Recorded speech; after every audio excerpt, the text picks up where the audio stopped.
Hello viewers, welcome to my channel. বন্ধুরা, আজকে আপনাদের নতুন একটি এক্সেলের টিপস নিয়ে হাজির হয়েছি।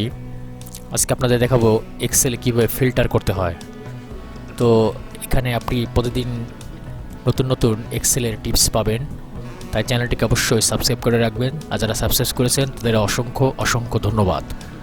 তো বন্ধুরা, চলুন আমি দেখা যায় ফিল্টার কীভাবে করতে হয়।